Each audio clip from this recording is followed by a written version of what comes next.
Tibet యుద్ధంలో మన మొఘల్ సేన విజయం సాధించారు జహాపనా.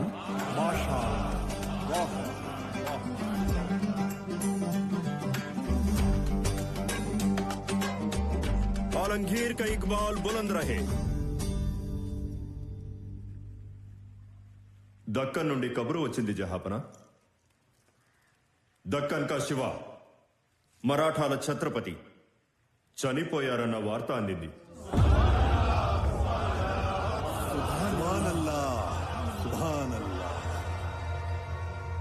ఇది విన్న వెంటనే మొఘల్ సుల్తానుల జెండా హిందుస్థాన్లోని ప్రతి ఊరిలో సగర్వంగా ఎగరడం కనిపిస్తుంది నాకు. శివాజీ ఇక లేడు. దక్కన్ని మనం దక్కించుకోవడం ఎంతో దూరంలో లేదు. ఆగ్రాలో అతన్ని బంధించినప్పుడు షహెన్షా నుండి మాత్రమే కాదు, మృత్యువు నుంచి కూడా తప్పించుకున్నాడు. అప్పటి నుండి ఇప్పటి